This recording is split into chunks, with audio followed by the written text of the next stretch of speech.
Hello students, कैसे हो आप सब। वेलकम मेरे YouTube channel smart math classes में। मैं संजय तंवर डियर आज लेके आए हैं हम जो 2025 का जो हमने सैम्पल पेपर स्टार्ट किया था, एग्ज़ाम स्टार्ट किया था।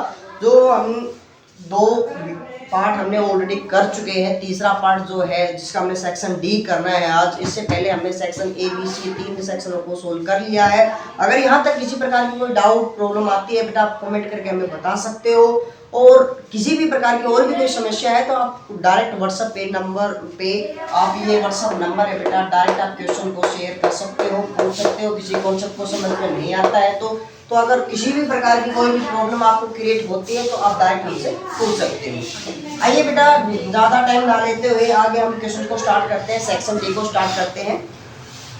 क्वेश्चन नंबर 32 है, क्या बोल रहे हैं, a train travels at certain speed for distance 63 kilometre. क्या करें बेटे, एक ट्रेन है आपके पास, वो एवरेज स्पीड से चल रही है जो 63 किलोमीटर को ट्रेवल कर रही है। साथ में कह रहे हैं then travels distance 72 kilometre average speed.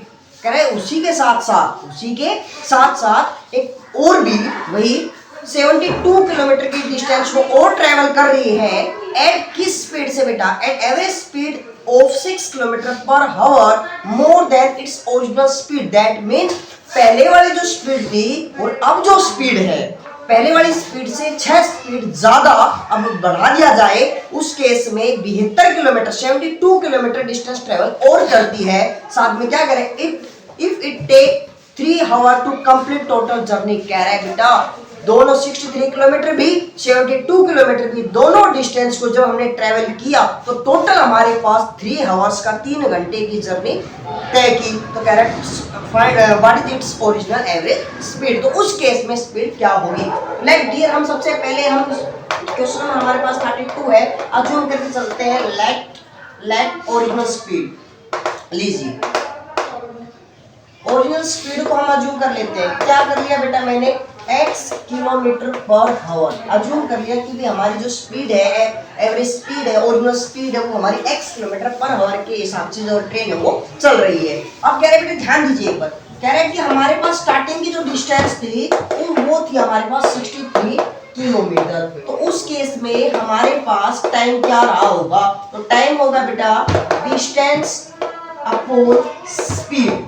तो उस केस में हमारे पास क्या हो जाएगा बेटा, 63 अपॉन x आवर, यानी कि 63 किलोमीटर को x की स्पीड से डिस्टेंस से ट्रेवल करने की जो आपके पास समय आया, टाइम आया, वो आपके पास क्या आ गया, 63 upon x hour. Important question है, 100% इसका कॉन्सेप्ट आपके बेटा, चाहे वो HBSC हो चाहे वो CBSC हो, तो बेटा इससे रिलेटेड क्वेश्चन 100% आपके एग्जाम में आएगा और काफी साल से आते भी रहे हैं। तो थोड़ा ध्यान से देखना है इसको। हमने क्या कहा कि भाई 63 किलोमीटर की डिस्टेंस ट्रेवल की x की स्पीड से, तो टाइम निकाल लिया। अब क्या कह रहा है, अब जो डिस्टेंस है अब वो मेरे पास 72 किलोमीटर की हो गई है। लेकिन उसने एक बात और कह दी, क्या कि उस केस में जो हमारी स्पीड है, हम यहाँ न्यू स्पीड से हम इसको डिनोट कर रहे हैं, जो न्यू स्पीड है वो पहले वाली स्पीड से 6 किलोमीटर प्रति आवर, मतलब या मैं ये कह सकता हूँ कि 6 किलोमीटर की स्पीड और बढ़ा दी। मतलब पहले अगर 70 की स्पीड से चल रही थी ट्रेन, तो अब किसकी चल रही है बेटा, 76 की, मतलब 76 किलोमीटर की प्रति घंटा की रफ्तार से चल रही। तो अब स्पीड चेंज, एक बात ध्यान रखना, जब स्पीड चेंज होता है तो बेटा टाइम पे भी फर्क पड़ता है, डिस्टेंस पे फर्क नहीं पड़ता। स्पीड चेंज करने पे टाइम पे फर्क पड़ता है। तो आपकी जो न्यू टाइम है वो क्या हो जाएगा बेटा, distance divide by new speed. लीजिए, तो हमारे पास क्या हो जाएगा, डिस्टेंस अब कितनी थी 72 किलोमीटर, उसको किस स्पीड से चल रहा था, x प्लस 6 की स्पीड से, ये आ गया हमारे पास आवर। क्लियर है। अब क्या कह रहा है क्वेश्चन में कि पहले वाला जो टाइम है और अब वाला जो टाइम है, दोनों की जो टोटल जर्नी है, जो टोटल उसने यात्रा की बेटा, वो कितने टाइम की उसने, बोल रहा है कि दोनों जो समय है वो हमारे पास 3 आवर यानी कि 3 घंटे के इक्वल है। क्लियर है। तो ये कॉन्सेप्ट आपको समझ में आया होगा। तो आप इससे रिलेटेड बहुत से क्वेश्चन ऐसे होंगे जो करने सेम ऐसे है कर सकते हो। एक बार ध्यान दीजिए, थोड़ा सा फोकस और करते हैं इसी पे। एक एनसीईआरटी का क्वेश्चन और है हमारे पास कि भी एक कोई भी ट्रेन किसी भी डिस्टेंस को ट्रेवल करती है किसी भी स्पीड से, ठीक है। मान लेता हूं मैं 100 किलोमीटर, एक बार अज्यूम कर रहा हूं, इससे थोड़ा हट के है, 100 किलोमीटर की डिस्टेंस ट्रेवल कर रही है। फिर कह रहा है कि वो वापस उसी जर्नी को वापस आ रहा है, लेकिन फर्क क्या है, जब जा रही थी वो ट्रेन तो वो कुछ स्पीड से चल रही थी और आते समय उसने स्पीड को इंक्रीज कर दिया। जाते समय मान लिया मैंने x और आते समय क्या हो गया x प्लस में 10 किलोमीटर पर आवर से मान लीजिए, तो इंक्रीज कर दिया उसने। फिर क्या कह रहा है कि टोटल आना जाना जो टोटल जर्नी हुई वो कितने टाइम की, वो टोटल टाइम दे दिया। सेम वैसा ही क्वेश्चन थोड़ा सा रिलेटेड चेंज कर दिया।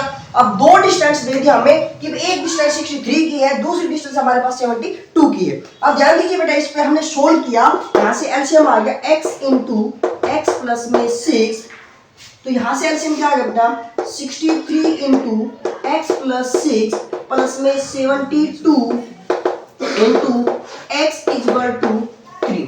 देखिए थोड़ा ध्यान दीजिए, इसकी मल्टीप्लाई की मैंने, क्या आ गया 63x प्लस 6 की मल्टीप्लाई कीजिए, 6 3 जा 81 36 37 okay plus 72x equal to 3। अब ये जो फैक्टर है x इंटू एक्स प्लस 1, इसको जब सोल्व करोगे x स्क्वायर प्लस 6x, ये डिवाइड में उधर जाएगा तो मल्टीप्लाई में हो जाएगा। क्या हो जाएगा आपके पास, ये हो जाएगा एक्स स्क्वायर प्लस में 6x। ओके लीजिए मल्टीप्लाई कर दीजिए, हम यहाँ पे सोल्व करते हैं। यहाँ देखा बेटा मैंने, ये हो गया 5, ये हो गया बेटा 135x और प्लस में 378 इक्वल टू, इसको उधर लेके जाओ बेटा 3x स्क्वायर प्लस 18x। यहाँ तक क्लियर। और थोड़ा सा सोल्व करते हैं, इस टर्म को उधर लेके जाते हैं। क्या बच गया बेटा आपके पास 3x स्क्वायर, उधर लेके जा रहे हैं, ऑलरेडी 18x है, 135 प्लस का 18x माइनस का 135x, इसका मतलब आपके पास 1 कितना होगा बेटा 117 माइनस का x बच गया। क्लियर है, ध्यान दीजिए। तो मैं इसको क्या लिख दूंगा माइनस 117x माइनस 378 उधर जाएगा बेटा माइनस 378 इक्वल टू 0। यहाँ तक समझ में आया? किसी प्रकार का डाउट, बीच में डाउट रहता है बेटा कमेंट करके बता दिया करो, मैं यहाँ से थोड़ा रफ कर रहा हूँ इसको, लीजिए। ओके हमारे पास इक्वेशंस आ गए, 3x square minus 117x minus 378 equal to 0। देखिए बेटा हम क्या करें, सबसे पहले 3 कॉमन आ रहा है, अब 3 को कॉमन ले लीजिए, क्या आ जाएगा एक्स स्क्वायर, यहाँ से मैंने x कॉमन लिया, क्या हो जाएगा 3 कॉमन लिया सॉरी, तो यहाँ जाएगा 3 3 जा 9 2 3 9 जा x माइनस में यहाँ पे लो बेटा 1 2 6 इक्वल टू 0।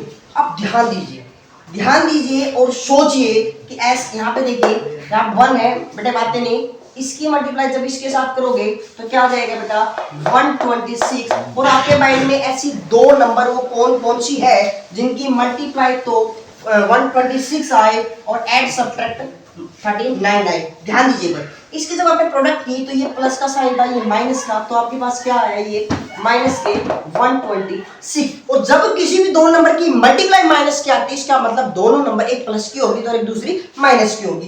तो हमने क्या करना होगा, इसका मतलब है सिर्फ 2 नंबर सोचिए, तो इसके फैक्टर कर रहा हूं बेटा। तो फैक्टर किया मैंने 2 की टेबल से एक बार डिवाइड किया तो ये हो जाएगा 2 इंटू 6 3। ओके इसको लिख रहा हूं बेटा, क्या इसको 3 से किया तो 2 इंटू 3 इंटू 3 से क्या तो कितना हो जाएगा 21।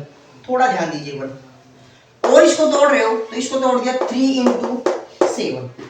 देखिए बेटा मेरे को प्लस या माइनस क्या लेके आना है, यहाँ पे 39 लेके आने हैं। तो बेटा मैं ऐसे कर दूं, क्या होगा ये 2 इंटू 3 इंटू 3 इंटू 7, ठीक है। और मैंने फैक्टर किया बेटा, ये हो गया 21 और ये हो गए 6, मल्टीप्लाई किया ऐड किया, नहीं बात बनी। ओके और ये कितने हो गए बेटा, इन तीनों को एक साथ लिया, थोड़ा ध्यान दीजिए मैंने इस 3 को अकेला लिया, इन दोनों को एक साथ लिया, 7 3 जा 21 2 जा 42, इसको मैंने ऐड किया तब मेरे पास 45 आया, लेकिन सब्ट्रैक्ट किया तो मेरे पास 39 आया। और मैंने सब्ट्रैक्ट करना था क्योंकि दोनों डिफरेंट थे, तो मैंने इसको क्या लिख दिया, एक्स स्क्वायर माइनस 43। इसको मैंने माइनस का ले लिया बड़ी वाली को, इसको मेरे पास क्या बच गया, प्लस के 3। लीजिए प्लस का 3x minus 126 is equal to 0। क्योंकि मैंने ऐसे दो नंबर सोचने थे जिनकी मल्टीप्लाई माइनस 126 आए, और जब माइनस करके माइनस आया तो इसका मतलब उन दोनों का सब्ट्रैक्ट आपके पास मिडल, ये मिडल लेटर आनी चाहिए। तो मैंने ऐसी दो नंबर कौन सी सोची बेटा, 42 और 3, जिनकी मल्टीप्लाई तो माइनस 126 आती है, लेकिन जब माइनस करोगे 43 में से 3 को, सॉरी 42 में से 3 को, तो आपके पास 39 आता है। क्लियर है? अब माइनस करना चाहिए तो बड़ी टर्म माइनस की लेगी मैंने, यहां से देगी, यहां से मैंने x को ले लिया तो x माइनस 42, यहां से बेटा प्लस के 3 को ले लिया x minus 42 is equal to 0। यहां से बेटा x माइनस में 42 into x plus 3 is equal to 0। मैं यहाँ पे आइदर कंडीशन यूज कर रहा हूँ बेटा, और आइदर कंडीशन क्या कहता है, या तो ये वाला फैक्टर 0 होगा, x minus 42 is equal to 0 होगा, या फिर x plus 3 is equal to 0 होगा। इस केस में x इज इक्वल टू क्या हो जाएगा बेटा, 42 होगा, या x is equal to minus 3 होगा। तो एक बात समझ में आ गई, हमें स्पीड चाहिए, स्पीड कभी भी नेगेटिव नहीं होती, इसलिए ये फैक्टर आपका कैंसिल हो जाएगा। तो आपके पास जो स्पीड है वो क्या आ जाएगी, 42 किलोमीटर पर आवर। बोले बात समझ में आएगी? क्लियर है? आई होप आपने क्वेश्चन समझ में आया होगा, कॉन्सेप्ट समझ में आया होगा। देखिए अगर आपने थोड़ा सा फोकस किया होगा, एक ही क्वेश्चन में काफी क्वेश्चन हो गए, फैक्टर करना भी सीख गए हम, फैक्टर से हमने वैल्यू निकालना भी सीख गए। दूसरा, इससे हमने कॉन्सेप्ट से क्वेश्चन बनाना भी सीखा, डिस्टेंस वगैरह के बारे में जाना। तो अगर आपने ध्यान से देखा होगा तो बहुत सी बातें सीखने को मिली होगी इस क्वेश्चन के अंदर। तो आई होप ये क्वेश्चन आपको समझ में आया होगा। तो नेक्स्ट इसका एक और का पार्ट है, इसी का ही और में एक क्वेश्चन और दिया हुआ है। तो एग्जाम मैंने लास्ट वीडियो में भी बताया था, एग्जाम में और करना अनिवार्य नहीं है, अब ना मत करना, समय ज्यादा वेस्ट होता है। अगर आपका एक क्वेश्चन बिल्कुल ओके है तो दूसरे पे आप टाइम वेस्ट मत कीजिए। अगर आपको लगता है कि भी कुछ हो सकता है, हाँ मेरा प्रोपोजिशन सही नहीं है, या उसको फिर क्या कीजिए, जो आपको बिल्कुल दूसरा क्वेश्चन मेरे को 100% आता है, तो आप पहले सेकंड वाले क्वेश्चन को ही कीजिए, ठीक है? पहले वाले करने की आवश्यकता नहीं है, आप किसी एक को कीजिए जो आपको बहुत ही अच्छे से आता है। मैं यहाँ पे दोनों को एक्सप्लेन कर रहा हूँ। नेक्स्ट क्वेश्चन है बेटा आपके पास इसी की ओर में, a motor boat whose speed 18 kilometre per hour in still water take 1 hour more to go 24 kilometers upstream then return to same spot। Same वही क्वेश्चन आ गया अभी जस्ट मैंने इसी क्वेश्चन में, जब मैं थोड़ा सा एक्सप्लेन कर रहा था कि भाई कोई भी ट्रेन जाती है उसी से वापस आती है। अब ये मोटर बोट के बारे में कह रहा है कि उसकी स्पीड है ठहरे हुए पानी में। ठहरे हुए पानी का मतलब कि उसकी एक्स्ट्रा स्पीड कोई नहीं लग रही उसके अंदर। तो मैं मान रहा हूं ओके, स्पीड ऑफ, और क्या क्वेश्चन है, ये स्पीड ऑफ मोटर बोट ये दे रखी है आपको कितनी बेटा, 18 किलोमीटर पर आवर। ओके, मैं मान लेता हूं लेट स्पीड ऑफ वाटर, कि भाई पानी की भी तो चाल होगी, भाव होगा, पानी की भी स्पीड होगी, उसको मैं अज्यूम कर रहा हूं x kilometre per our. Okay, साथ में क्या कह रहे हैं बेटा, फिर कह रहे हैं 1 घंटा ज्यादा लेता है। ओके, ज्यादा लेता है, मोर देन 2 गुम जाने में, 24 किलोमीटर अपस्ट्रीम में जाने में 1 घंटा ज्यादा लेता है। तो डिस्टेंस कितनी ट्रैवल कर रहा है इस दोनों मैटर में, सेम स्पॉट बोल रहा है, जाने भी वही है, आने क्या वही है। तो डिस्टेंस आपके पास 24 किलोमीटर। अब जा भी उसी रास्ते से रहा है, आ भी उसी। अब बात करें अपस्ट्रीम, दूसरा बोल रहा है डाउनस्ट्रीम।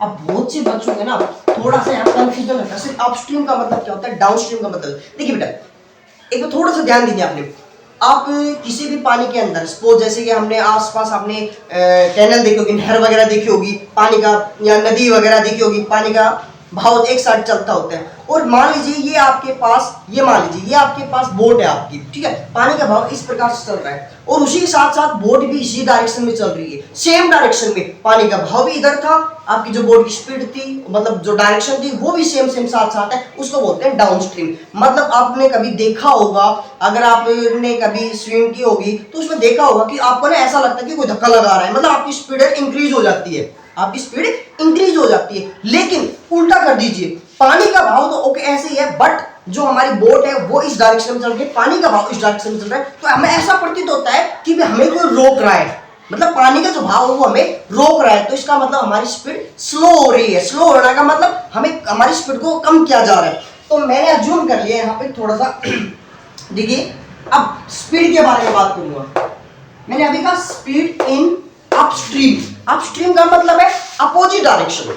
अपस्ट्रीम का मतलब क्या है? Opposite direction. अपोजिट डायरेक्शन में जो हमारी स्पीड थी, बोट की स्पीड थी 18 किलोमीटर, उसमें पानी का भाव कम हो रहा है, माइनस कर दिया। Okay, 18 minus x kilometre per our. Done.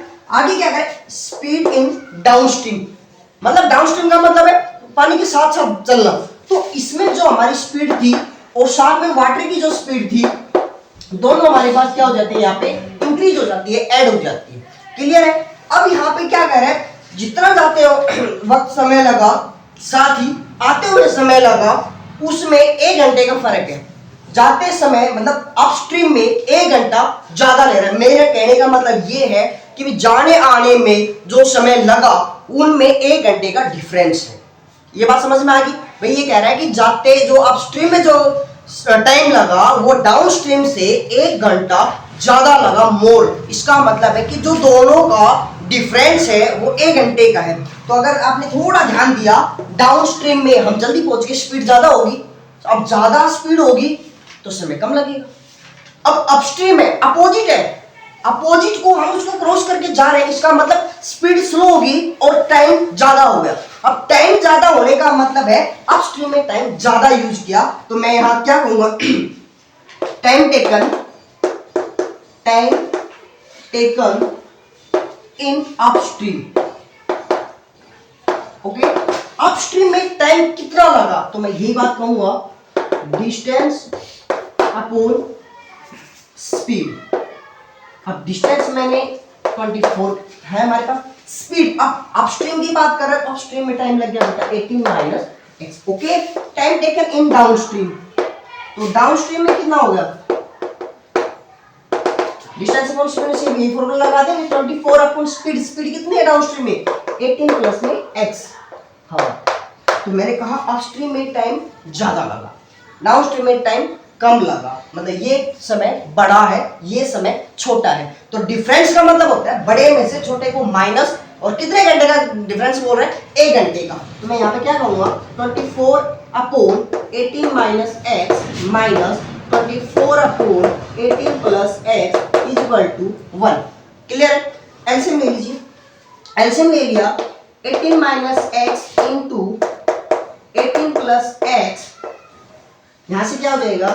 24 into 18 plus x minus 24 into 18 minus x equal to 1। ध्यान दीजिए, डिवाइड में ये दोनों फैक्टर डिवाइड में उधर जाएगा तो राइट साइड में जाएगा तो मल्टीप्लाई में हो जाएगा। ऊपर से रफ कर रहा हूं, आई होप ये सारी बातें आपको समझ में आई होगी। कोई डाउट रहता है आप व्हाट्सएप पे, अगर आप सीधा डायरेक्ट कमेंट करके भी बता सकते हो। कमेंट पे अगर शेयर नहीं कर सकते हो आप क्या कीजिए, जिस भी क्वेश्चन में डाउट आती है, जिस भी लाइन में डाउट आती है, स्क्रीनशॉट लीजिए। स्क्रीनशॉट लेने के बाद उसको रेड लाइन से या किसी भी इंडिकेट करके आप व्हाट्सएप पे भेज देना और बता देना सर मेरे को यहाँ पे समझ में नहीं आया, मेरे को उसको एक्सप्लेन कर दीजिए। देखिए बेटा, मैंने इसको शॉर्ट कर रहा हूँ, ध्यान से देखिए। मैंने यहाँ लिखा 24 18 minus sorry plus x minus 24 18 minus x is equal to, ये दोनों डिवाइड में दोनों, उधर मल्टीप्लाई में हो जाएंगे दोनों factor. 18 minus x into 18 plus x. Okay, दोनों से 24 कॉमन आ रहा है, बाहर ले लीजिए। यहाँ बच गया 18 प्लस एक्स, यहाँ माइनस था 24 बाहर गया, माइनस अंदर जा रहा है, माइनस अंदर जा रहा है, माइनस 18 के पास गया, माइनस 18 माइनस माइनस एक्स के पास गया तो ये हो जाएगा प्लस का x. Okay, a minus b into a plus b, a square minus b square, मतलब 18 square minus x square. Clear है? 18 स्क्वायर माइनस एक्स स्क्वायर। तो यहाँ क्या हो गया? 18 से 18 कैंसिल, एक्स और एक्स 2x, यहाँ 24 थे तो 2x इंटू 24, मतलब आप ये कह सकते हो, मैं इसको 48x लिख सकता हूँ। लीजिए, मैंने यहाँ लिख दिया 48x is equal to 18 square, तो 18 का स्क्वायर कितना होता है बेटा? देखिए कई बार क्या होता है, हमें कुछ ये तो चलो 18 का स्क्वायर आप डायरेक्ट बता सकते हो, लेकिन हमारे पास कुछ ऐसी टर्म्स आती है जिसका स्क्वायर बड़ी टर्म है, स्क्वायर हम मल्टीप्लाई करके करते हैं। थोड़ा सा इस वीडियो के अंदर छोटी सी एक बात दूंगा, ध्यान दीजिए, स्क्वायर करने का शॉर्ट ट्रिक।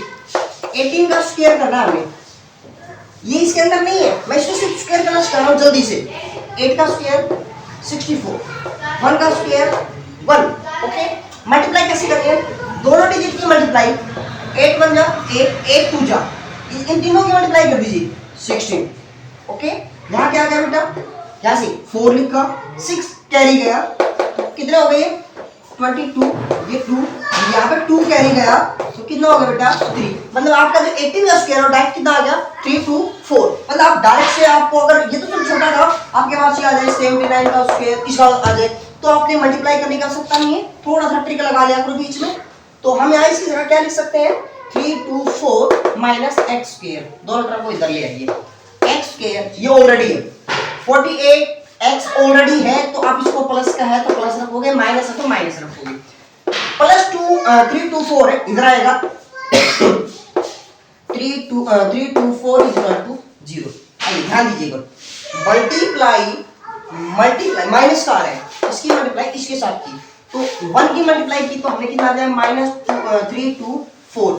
मल्टीप्लाई करे तो माइनस की टर्म आए, तो इसका मतलब है माइनस क्या आ रहा है तो सब्ट्रैक्ट करना है हमने, सब्ट्रैक्ट करने पे ये आए, मल्टीप्लाई करने पे ये आए। सोचिए, ठीक है। अभी मैंने इसको, अभी ये क्या था, इसको ये क्या था ना, इसको तोड़ने का कोशिश करते हैं, ध्यान दीजिए। इसको लिख दिया 9 2 into 3 into 3, इसको लिख दिया 2 into 3 into 3। मेरे पास 48 बनाना है। 48 बनाने के लिए क्या करूंगा बेटा? पहले देखिए, ये हो गए 9, ये हो गए 9 और 9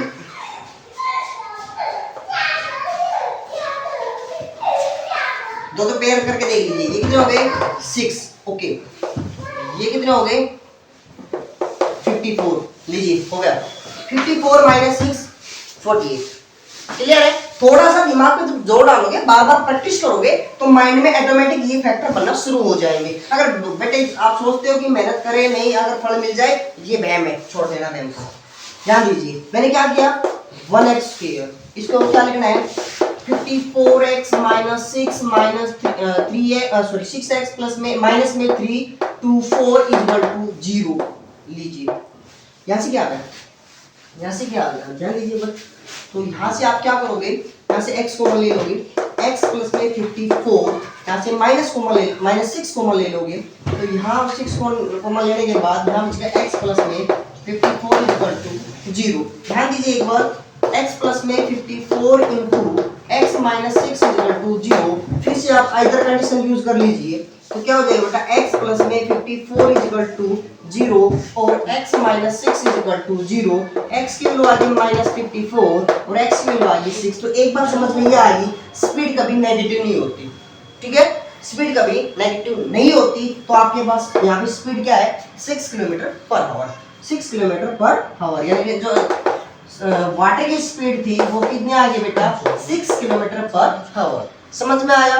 आई होप आपने ये दोनों क्वेश्चन हमारे समझ में आए होंगे। फिर भी कोई डाउट रहता है तो आप डायरेक्ट कमेंट करके हमें बता सकते हैं। नेक्स्ट क्वेश्चन की तरफ बढ़ते हैं बेटा। क्वेश्चन नंबर 33, ध्यान दीजिए, इंपॉर्टेंट क्वेश्चन है, बहुत ही इंपॉर्टेंट क्वेश्चन है, और यहाँ ट्रायंगल चैप्टर से क्वेश्चन है, ध्यान देंगे। क्या करें बेटा? ये आपके ध्यान से सुनिए एक बार। AB and BC are and median AD of a triangle ABC।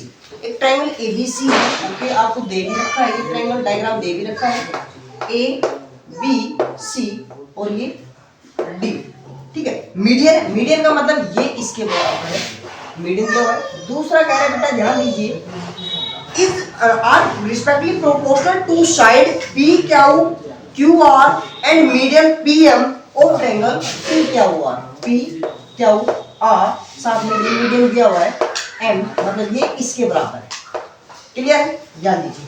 अब प्रोपोर्शनल क्या दिया हुआ है? इसकी AB और BC और AD, मीडियन इसकी, ये तीनों प्रोपोर्शनल है इसकी PQ, QR और PM की। ट्रायंगल हमें टीपी प्रूव करना है, triangle P Q M, sorry triangle A B C similar triangle P Q M. यानी जी मोस्ट इंपोर्टेंट क्वेश्चन बेटा, मोस्ट इंपोर्टेंट क्वेश्चन है, एनसीईआरटी का क्वेश्चन है आपके पास। और एनसीईआरटी का क्वेश्चन ये आई थिंक क्वेश्चन नंबर 12 के आप लोग 12-13 क्वेश्चन है। थोड़ा ध्यान दीजिए एक बार, हमें गिवन में क्या है, हमें गिवन में दिया हुआ है ए बी प्रोपोर्शनल है पी क्यू के, बी सी प्रोपोर्शनल है क्यू आर के, ए डी प्रोपोर्शनल है पी एम के। ओके, ये हमारे पास गिवन है सब, और हमें प्रूव करना है triangle A B C similar triangle P Q M. अब हमें क्या लेना है, in triangle A B D and triangle P Q M, जो हमने ए बी डी जो मीडियन लिया हुआ इसका, ये इस ट्रायंगल में पी क्यू एम इस ट्रायंगल के साथ हमने कंपेयर किया। ध्यान दीजिए क्या दे रखा है, इससे ध्यान देंगे हम, A B upon P Q is equal to B C upon Q R is equal to A D upon P M, ये हमें गिवन। क्लियर है यहाँ तक? अब क्या कर रहा हूं बेटा, मैं हाफ से मल्टीप्लाई बीसी को कर रहा हूं, हाफ से मल्टीप्लाई क्यू आर को कर रहा हूं, मतलब हाफ से हाफ कैंसिल। क्लियर है?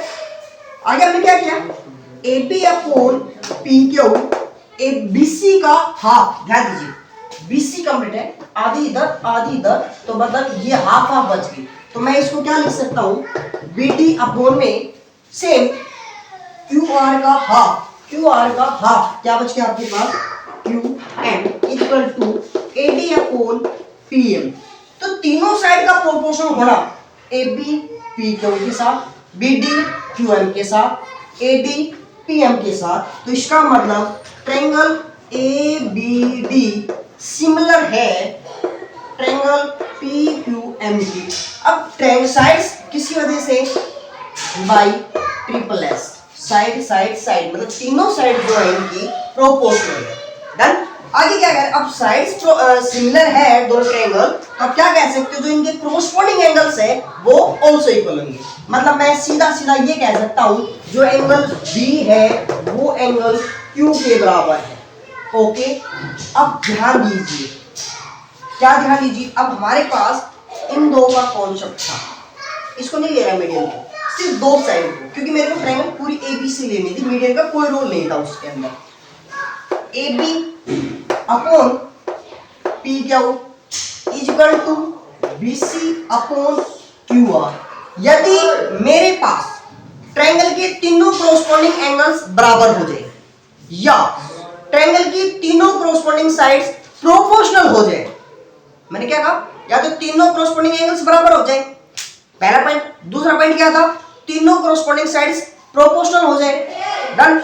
तीसरा जो पॉइंट है हमारे पास, तीसरा पॉइंट क्या पॉइंट बताया हमने, क्या ध्यान दीजिए एक बार, कि कोई भी दो साइड इस ट्रायंगल की और कोरस्पोंडिंग इस ट्रायंगल की प्रोपोर्शनल है, लेकिन तीसरा जो पॉइंट इसी के अंदर इंक्लूड क्या है, उन दोनों साइड्स के, इधर जो दो साइड यूज किया हमने उनके बीच का एंगल, और जो इधर दो साइड यूज की इनके बीच का एंगल भी इक्वल हो साथ में उन दो के साथ, तो आपका भी ट्रायंगल सिमिलर होगा। मतलब मेरे कहने का मतलब ये है बेटा, अगर ध्यान दीजिए ये चीज मैंने यहां से ऑब्जर्व की और यहां मैं ये चीज मैं निकाल के लेके आया हूं, ए बी, ध्यान दीजिए ए बी पी क्यू के साथ, बी डी क्यू एम के साथ, ये इधर दो ये इधर दो ये, और साथ में इन्हीं दो एंगल साइड के बीच का एंगल भी इक्वल आ जाए, भी इक्वल आ जाए, तो इन केस में आप क्या कह सकते हो,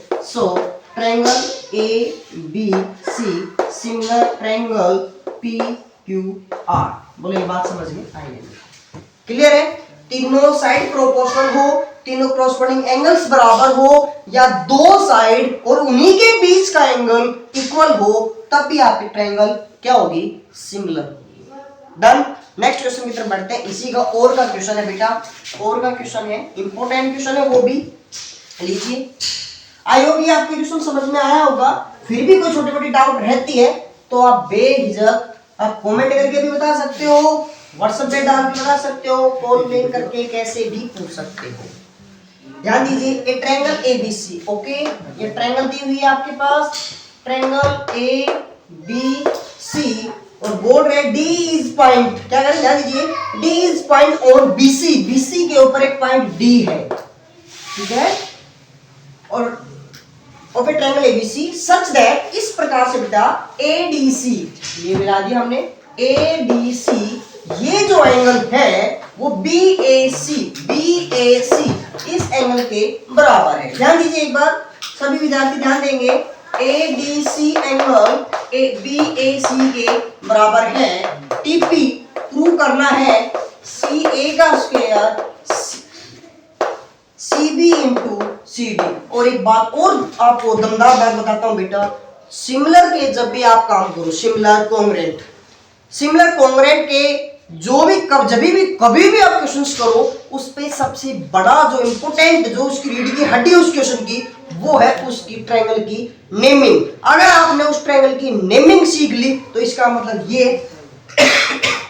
आपके पास वो क्वेश्चन बिल्कुल ऑन, मतलब आपके हाथों पे है, आप उसको बिल्कुल आसानी से कर सकते हो। ध्यान दीजिए एक बार, कैसे, मैंने कहा एडीसी, एडीसी, ओके, एडीसी इस ट्रायंगल की बात कर रहा हूँ, छोटे इस ट्रायंगल की, जैसे आपने ये दिखाई दे रहा होगा, एडीसी इस ट्रायंगल की। दूसरी बीएसी, बीएसी इस पूरे ट्रायंगल की बात कर रहा हूँ मैं, बीएसी इस ट्रायंगल की। ध्यान दीजिए एक बार, हमने कॉन्सेप्ट क्या लगाना है, हमने कॉन्सेप्ट एक तो गिवन दे रखा है मेरे को, ये इसके बराबर दे रखा है, ओके, एक मेरे पास कॉमन है, सी मेरे पास कॉमन है दोनों ट्रायंगल के अंदर, दो एंगल क्लियरली बराबर हो गए, बच गया क्या, तीसरा angle. By sum property rule से आप तीसरा एंगल बराबर कह सकते हो। सर कैसे, ध्यान दीजिए, मान लीजिए एक दो ट्रायंगल आपके एक के पास, मैंने कहा ये एंगल 30 का है, ये भी 30 का है, बराबर है, दो एंगल बराबर करने मैंने, ये मैंने कह दिया 50 का है, मैंने ये भी कह दिया, चलो ये मैंने 70 का मान लिया, ओके, ये मैंने 70 का मान लिया। अब अगर ये एंगल भी बराबर होगा, कैसे, बाय सम प्रॉपर्टी रूल से। देखिए बेटा कैसे, इसको मैं एक्स अज्यूम कर लिया, ओके, उसको मैंने बाद में देखेंगे कैसे निकालोगे, मैंने x इक्वल टू वाई करना है तो ये ना, मैंने y अज्यूम कर लिया, उसमें तीनों का sum 180, 70 plus 30 plus x equal to 180, क्योंकि तीनों का सम 180 होता है ट्रायंगल के अंदर। ये कितना हो गया 100, उधर माइनस के हो जाएंगे तो कितना आ जाएगा 80, डन। सेम ऐसे ही आप क्या कहोगे, 70 plus 30 plus y equal to 180, फिर से 100, उधर y की वैल्यू कितनी आ गई बेटा 80, क्लियर है। तो एक बात साफ साफ आ गई, यदि आपके ट्रायंगल के दो एंगल बराबर है तो तीसरा भी बराबर होगा बाय सम प्रॉपर्टी रूल के अकॉर्डिंग। तो मैंने ट्रायंगल को जो नेम लिया, नेमिंग की, वो कैसे की, ध्यान दीजिए, मैं एक कॉन्सेप्ट, एक पैटर्न बना रहा हूं, क्या, मैंने यहां से देखिए, ये कॉमन, ये गिवन, ये थर्ड एंगल, इसी को कॉन्सेप्ट बना दिया। पहले मैंने क्या लिया, कॉमन, फिर मैंने क्या लिया, गिवन, फिर मैंने क्या लिया, थर्ड एंगल, इसको मैंने एक कॉन्सेप्ट बना दिया। कॉन्सेप्ट बना दिया कैसे, कॉमन एंगल, नेमिंग कर रहा हूं, इस ट्रायंगल, छोटे ट्रायंगल के अंदर कॉमन वाला पॉइंट सी, फिर गिवन वाला पॉइंट डी, फिर थर्ड एंगल ए। लीजिए, in triangle C D A and, यही कॉन्सेप्ट दूसरे वाले ट्रायंगल पे लगा दीजिए, okay, common C, given A, third B and C A B, clear है। अब ध्यान से लीजिए, जिसको ये बात समझ, ट्रायंगल का नेमिंग करना आ गया, वो कभी मार नहीं खाएगा सिमिलर और कॉन्ग्रुएंट के अंदर। ध्यान दीजिएगा, मैंने इसके अंदर क्या कहा, मैंने कहा एंगल सी जो है वो दोनों के अंदर है, तो मैं इसको कॉमन एंगल कह सकता हूं, ओके। फिर मैंने क्या कहा, डी, मतलब angle C D A equal to angle B A C, जो डी है वो ए के बराबर है, ऐसा मेरे पास गिवन है, ओके। ए, इसका ए, छोटे वाले ट्रायंगल, क्यों मैं छोटे यूज कर रहा हूं, सी डी ए छोटे वाले, तो C A D, angle C A D equal to angle, फिर उसको क्या, तो सी ए बी, ये क्या है बेटा, थर्ड एंगल, क्या फिर मैं कह सकता हूं क्या, by sum property rule, sum property rule, okay. तो इसका मतलब मेरे पास तीनों जो एंगल है वो बहुत से बच्चे कहते हैं सर दो एंगल बराबर हो गए तो सिमिलर होगी। ये दो एंगल से नहीं होती, कॉन्सेप्ट तीन एंगल का होता है। जो तीसरा जो एंगल होता है ना वो हम लिखते नहीं है। क्यों? क्योंकि वो सम प्रॉपर्टी रूल से बराबर हो जाता है। तो इसीलिए मैं फिर बोल रहा हूं, ये जो तीसरा जो रूल है ए, इस वजह से हमारे जो ट्रायंगल है कौन कौन सी ध्यान दीजिए, triangle C D A similar triangle C A B, अगर सिमिलर है तो साइड कैसी मिल रही है, प्रोपोर्शनल मिल रही है। तो ट्रायंगल आपने फिर देखने की जरूरत नहीं है, अगर ये आगे नेमिंग में सब कुछ इसी के अंदर फंसा हुआ है। ध्यान दीजिए, पहला C D, okay, C D upon C A, okay, फिर मैंने डी, देखो पहले दो लिया तो इसके भी पहले दो, next two T D A upon में A B, okay, next C A upon C B. अब मेरे को जो यूज करना है ना उसके अकॉर्डिंग चलना। अब इसी में बहुत से क्वेश्चन पूछ सकता है, वो मेरे को पूछा गया ये C A okay, C B okay, C D okay, मतलब इसका कोई यूज नहीं कर रहा, तो इन दोनों फैक्टर का यूज कर रहा है वो, तो इन दोनों को बराबर रख दीजिए। लीजिए यहाँ क्या आ गया, C D upon C A equal to C A upon C B. लीजिए क्रॉस मल्टीप्लाई कर दो, क्या हो जाएगा, C D into C B equal to C A square. लीजिए क्या बन गया मेरे पास, C A square equal to C B into C D. ये मेरे को प्रूव करना था, हेंस बोले बात समझ में आई। डन, कोई डाउट? तो नेक्स्ट क्वेश्चन की तरफ बढ़ते हैं बेटा। अब जो नेक्स्ट क्वेश्चन है वो हमारा सरफेस एरिया एंड वॉल्यूम से है, इंपॉर्टेंट क्वेश्चन है, यहाँ से भी 5 नंबर का बनता है, तो थोड़ा सा ध्यान से देखेंगे। देखिए क्या कह रहे हैं, ए solid toy is a foam, एक सॉलिड, जब भी आपके माइंड में सॉलिड का है ना तो आप ये मान के चलो वो बिल्कुल या आयरन का है या आप लकड़ी का मान लीजिए, बिल्कुल बंद, कहीं से भी कोई खुला नहीं है, कटकुट करता है तब बात अलग हो जाती है। हम बात करें solid toy is a form of hemisphere, एक हेमिस्फीयर, ओके। लीजिए मैंने एक हेमिस्फीयर बना दिया यहाँ पे, लकड़ी का, बिल्कुल लकड़ी बोल नहीं रहा, ये मैंने अज्यूम कर लिया कि ये सॉलिड बोल रहा है, बिल्कुल बंद, अंदर से कोई जगह नहीं। फिर क्या कह रहे हैं, सरमाउंटेड बाई ए, जानते हो सरमा, तीन टॉपिक ध्यान रखना है पे, surmounted, mounted, surmounted by, mounted on, इसका मतलब है पर ढका हुआ, से ढका हुआ, पर ढका हुआ, से ढका हुआ, इसका मतलब है ये surmounted by A right circular cone, एक कोन से ढका हुआ, इस प्रकार से ढका हुआ है। या फिर मैं ऐसे कह दूं, एक cone is surmounted mounted on A hemisphere, एक जो कोन है वो हेमिस्फीयर पे रखा हुआ है या से ढका हुआ है। क्लियर है? आगे क्या करें बेटा, इसमें कहता है हाइट ऑफ कोन। लीजिए हाइट ऑफ कोन, इसकी हाइट दे दी हमें 3 metre, 3 metre. Diameter of base, लीजिए जो डायमीटर था हमारा वो 4 मीटर है, तो यहाँ से रेडियस कितनी हो जाएगी, 2 मीटर। डायमीटर की हाफ, सॉरी सेंटीमीटर है बताइए, सेंटीमीटर, ये भी सेंटीमीटर है तो ये भी सेंटीमीटर, ये भी सेंटीमीटर में गिवन है, ओके। आगे क्या करें, determine the volume of toy, इस टॉय का वॉल्यूम क्या होगा, आसान है, कोई बात है, आगे बढ़ते हैं। इफ राइट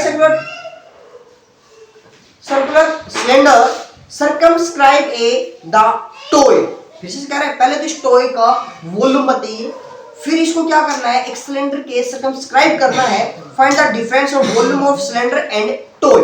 मतलब पहले तो इसका हम वॉल्यूम निकालते हैं, फिर आगे देखिए क्या है, volume of toy, volume of तो ये सारी चीजें आप गिवन में लिख दोगे, ऊपर लिखोगे एग्जाम में, given height of cylinder, radius, sorry height of cone, radius of cone, hemisphere, okay, सारे लिखेंगे। तो वॉल्यूम ऑफ कोन क्या होगा, वॉल्यूम ऑफ सॉरी टॉय, तो volume of cone plus volume of hemisphere, hemisphere, okay, दोनों का volume को add कर दिया। कोन का वॉल्यूम क्या होता है, 1/3 pi R square h, small इसलिए ले लिया क्योंकि छोटे, okay. Plus volume of hemisphere क्या होता है, 2/3 पाई आर क्यूब। मैंने आर को सेम क्यों माना, क्योंकि दोनों का बेस सेम। कॉमन ले लीजिए, 1/3 pi R square common h plus 2r, clear है? लीजिए 1/3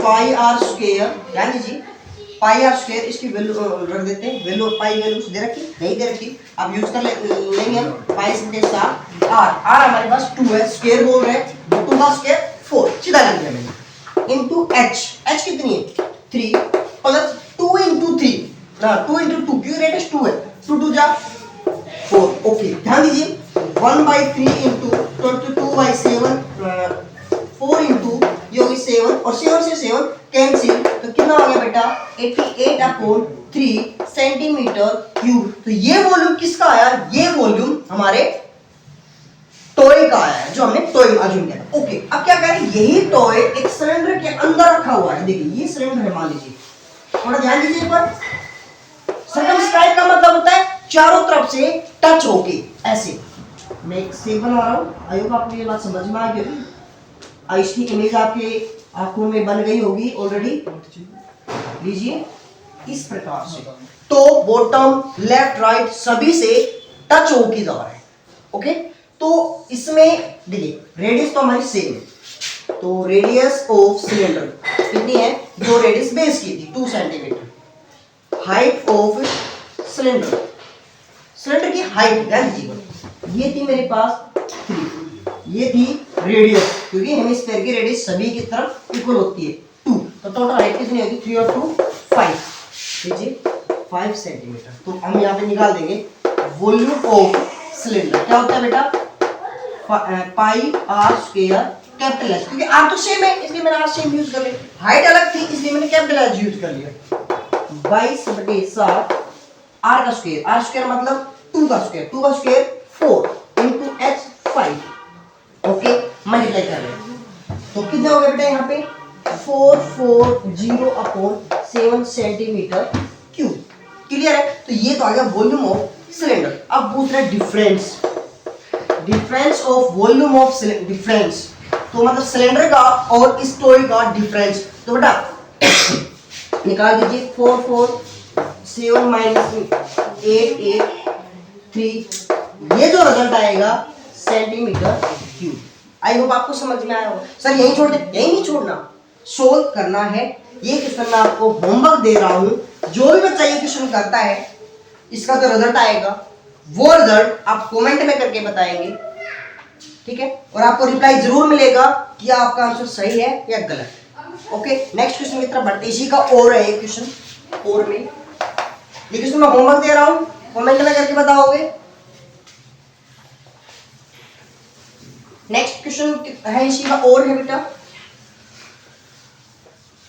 देखिए a tent, okay, a tent is in the shape of a cylindrical surmounted by a conical top। ब्याह शादियों में आपने कभी जैसे ना शादी के मंडप पे इस प्रकार से अप्रोक्स हमारे तो यहाँ दो चार बॉक्सेस ऐसे चौकोर बनाते हैं, है ना, थोड़ा सा जूम कर लेते हैं, मैथ पढ़ रहे हैं इतना तो कर ही सकते हैं, अजूम क्या कर लिया स्फेरिकल है, मतलब नीचे से स्फेरिकल है, ओके, और उस स्फेरिकल पे ऊपर एक कोनिकल टेंट लगा दिया, आपने देखो ना ब्याह शादी में ऊपर से इस प्रकार से मंडप पर लगाया होता है, तो हमने थोड़ा अजूम कर दिया, ओके ठीक है। अब क्या कह रहे हैं, टेंट है इस प्रकार से, और इफ हाइट एंड, ध्यान दीजिए बहुत से बच्चे ना यहाँ पे हाइट और उल्टी यूज कर लेते हैं, हाइट को डायमीटर मान लेते हैं, डायमीटर हाइट मान लेते हैं, लेकिन जो क्वेश्चन को पढ़ने का तरीका है, सही तरीका वो समझा रहा हूं आज, क्या ध्यान दीजिए, height and diameter of cylinder part are, पहले क्या बोल रहे हैं हाइट, फिर क्या बोल रहे हैं एंड डायमीटर, आर पार्ट क्या 2.1 एंड 5 मीटर रिस्पेक्टिवली, रिस्पेक्टिवली का मतलब क्या होता है, हिंदी में ट्रांसलेट करते हैं कर्मानुसार, मतलब कर्म के अनुसार, पहला पहले के बराबर, दूसरा दूसरे के बराबर, ये टर्म इसके बराबर, ये टर्म इसके बराबर। आई होप आपको ये बात समझ में आ गई होगी।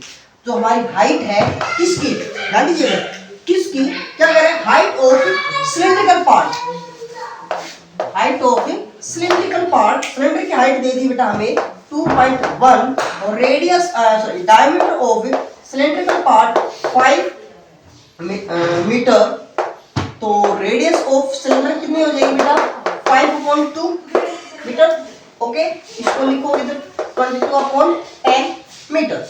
क्लियर है?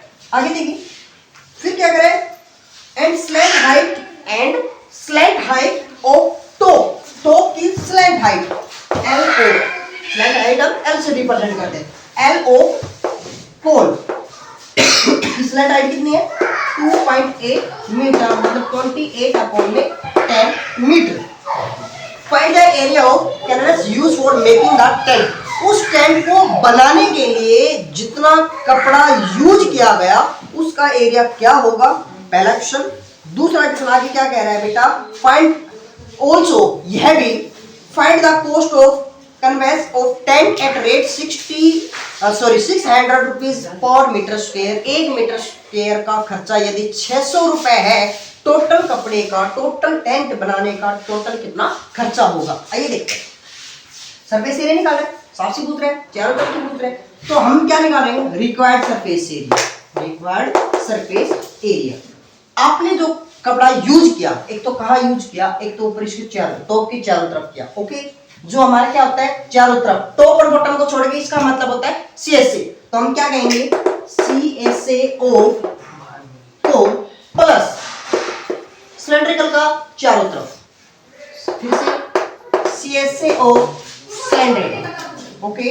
तो इसको क्या लिख देंगे पाई RL, इसको क्या लिख देंगे बेटा 2 पाई RH, कॉमन आ रहा है, पाई R कॉमन, क्या बच गया L प्लस में 2H, 22/7 R कितना है 5/2, okay.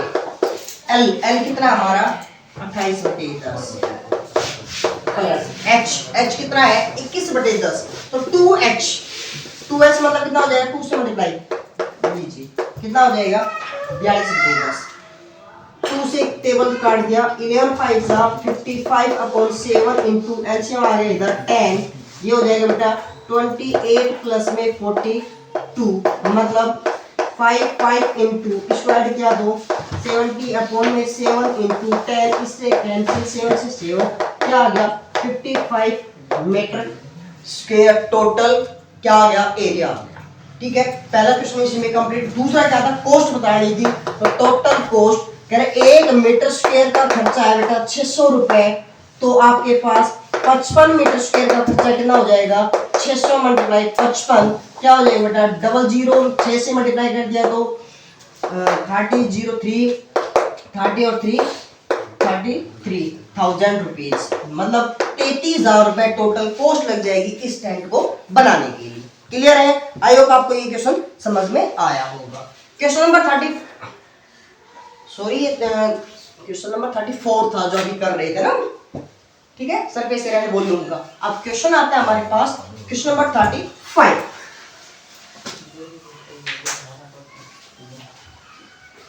Question number 35 important question है हमारे पास, ध्यान दीजिए। अभी स्टैटिक्स का क्वेश्चन है, find the median of data. 100% एक क्वेश्चन यहां से आना है, मीडियन, मोड और मीन से।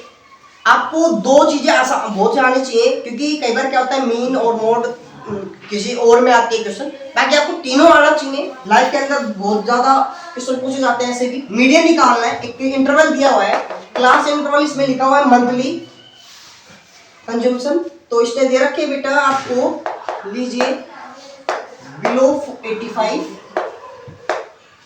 Below 105, below 125, below 145, below 165, below 185, below 205, और साथ में आगे क्या करें नंबर ऑफ कंज्यूमर्स, तो हमें ध्यान देंगे एक बार, या बाद में नोट करते हैं। एफ है CF है, ध्यान दीजिए एक बार, मैं सीधा लिख रहा हूँ 492242566468।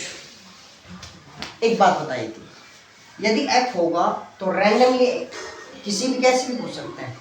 these number are in ascending order, और असेंडिंग ऑर्डर देखो या तो असेंडिंग में या डिसेंडिंग में, ये भी ध्यान देना, या तो असेंडिंग में या डिसेंडिंग में हो सकता है। कई क्वेश्चन यहाँ से इस प्रकार, एक क्वेश्चन कराऊंगा मैं आपको, एक जब ये आपके सेट हो जाएंगे एक क्वेश्चन और कराऊंगा ध्यान बने रहना वीडियो पे। इस क्वेश्चन ये असेंडिंग में, एक क्वेश्चन डिसेंडिंग में भी मिलेगा, ठीक है। तो हमने ये हमारे पास सी एफ दी हुई है, तो एफ कैसे निकालते हैं सबसे पहले वो बात ध्यान देंगे। अगर आपके पास असेंडिंग ऑर्डर में है, ऊपर से नीचे बढ़ते क्रम में है, ठीक है, सेम एज इट इज। फिर डिफरेंस, ओके, इसमें से इसको डिफरेंस किया 5, इसको इसमें से किया 13, इसको इसमें से किया 20, इसमें से इसको किया 14, इसमें से इसको किया 8, इसमें से किया 4, और टोटल इनका सम करोगे तो क्या आ जाएगा 68। ओके, थोड़ा सा ना एक चीज और ध्यान दीजिए, मैं यहाँ पे एक कॉलम बना रहा हूँ, ध्यान नहीं रहा मेरा, मैं वो यहाँ बना रहा हूँ, आपने यहाँ बनाना है इसके तुरंत बाद सी एफ को, और ये वैसे सॉरी सी आई को। वैसे ये चीज मैं एमसीक्यू जब किया था इस सैम्पल पेपर के, इस एग्जाम पेपर के, तो उसमें भी मैंने बताया था बिलो से चेंज कैसे करेंगे। बिलो आप ऐसे ही रखोगे, बिलो 85 फर्स्ट वाले, 85 से नीचे जो होंगे वो इस वाले शेयर मिलेंगे। उससे नेक्स्ट 85 से 105, 85 से 105, 105 से 125, 125 से 145, 145 से 165, 165 से 185, 185 से 205। क्लियर? अब ध्यान दीजिए, अब हमें निकालना है मीडियन। बेटे बातें नहीं भाई, ध्यान दीजिए। मीडियन का फॉर्मूला होता है L plus n/2 minus C F upon F into H. तो हमें जो टोटल कॉन्सेप्ट होता है वो हमारे एफ और सी एफ और एन इन पे होता है अंदर वाले पोर्शन पे, ठीक है बेटा। आप एक काम करो, नीचे चले जाओ, ध्यान दीजिए। अब हमने सी एफ को देखना है। सबसे पहले एन, ये जो लिस्ट होती है एन टोटल, ये हमारे पास एन होता है, N is equal to 68, N is equal to 68। हमें निकाला n/2, ओके, n/2 क्या हो गया 68 अपॉन में 2 कैंसिल 34। और आपने अब क्या करना है, सीएफ को ढूंढना है। सीएफ के अंदर जाइए कि 34 या 34 से जो जस्ट छोटा है उस वाला लीजिए।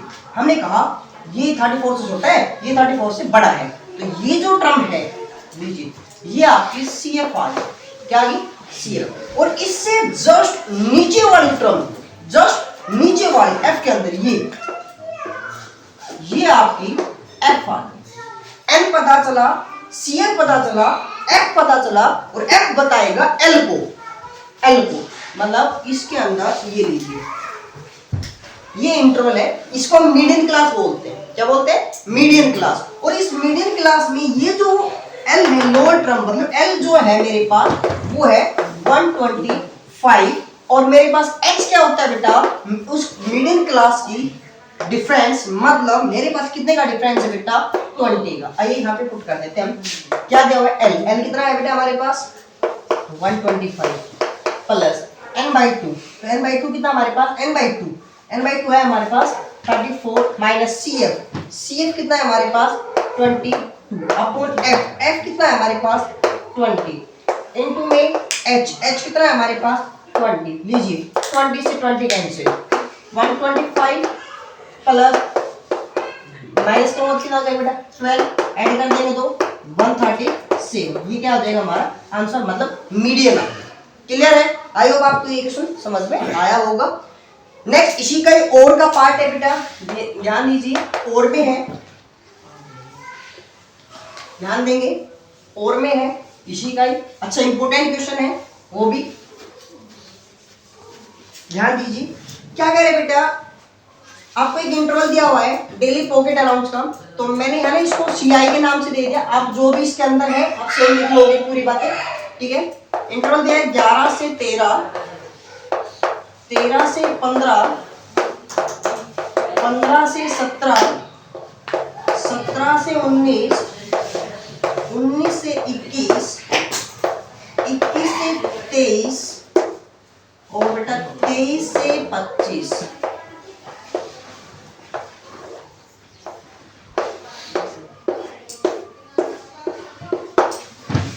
फ्रीक्वेंसी दी हुई है हमें 7 6x 13y54, और इसका जो मीन दिया हुआ है, मीन दिया हुआ है 18, ओके। और हमें क्या निकालना है बेटा, value of x and y। यही अगर आपने ये क्वेश्चन आपने किया हो तो ये क्वेश्चन आपने एनसीईआरटी में क्वेश्चन नंबर 3 में किया था, पहली एक्सरसाइज का स्टैटिस्टिक्स में, बट उसके अंदर एक एक्स दे रखा था, दूसरी टर्म हमें गिवन थी, है ना, और साथ में हमारे पास क्या दे रखा बेटा यहाँ पे मीन दिया हुआ है 18, ओके, और टोटल राउंड्स हमारे पास 68 दे रखे हैं, तो टोटल जो हमारे पास है वो कितना दिया हुआ है 68 दिया हुआ है, क्लियर है। आइए ध्यान देते हैं, तो सबसे पहले टोटल करते हैं, तो टोटल करते हैं बेटा, क्या हो गया 7 6 13, 13 13 26, 26 4 30, 30 और 5 35, तो बेटा 35 प्लस में 2 और बची आपके पास x plus Y equal to 68, इसको उधर हम लेके गए, यहाँ बेटा x plus Y equal to, तो क्या हो गया बेटा यहाँ से माइनस करोगे तो कितना हो जाएगा ये 3 और 3, इक्वेशन नंबर 1, मतलब x प्लस वाई कितना आ गया 33, ओके।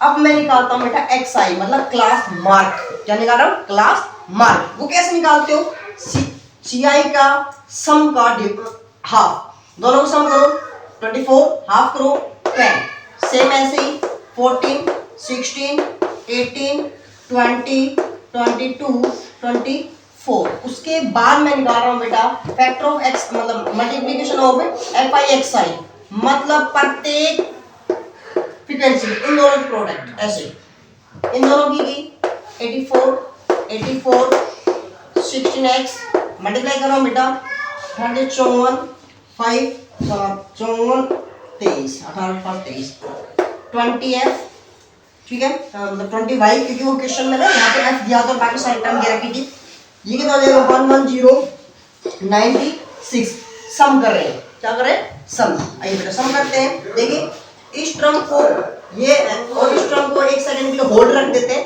और उसके बाद सभी सम कर रहे हैं, क्यों, क्योंकि हमारे पास वेरिएबल में है, वेरिएबल की कांस्टेंट के साथ ऐड नहीं होती, हम प्लस में करके लिख देते हैं, इन दोनों टर्म को छोड़ के बाकी सभी को ऐड कर रहा हूँ, 4 4 4 4 8 8 4 12 12 और 6 18, कैरी 1 8 8 16 16 और 6 22 22 22 और 3 22 और 3